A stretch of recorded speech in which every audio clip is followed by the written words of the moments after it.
have always been a permanent recipient of A2 grade in my school. Thank you, UT, and thank you, Anubhav sir, for raising my bar of performance to the A1 level in my board exams. Svika sir, it is you who sowed the seed for the love of physics in me.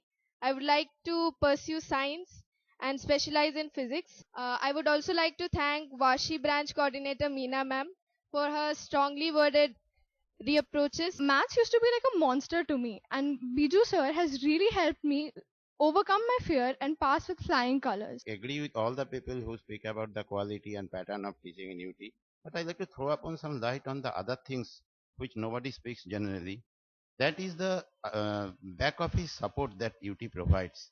I have witnessed that. I have reached them at very, very odd hours, at odd time situations, and whenever I went there, they give me full support, whatever I wanted, any information, any papers, checked out paper, return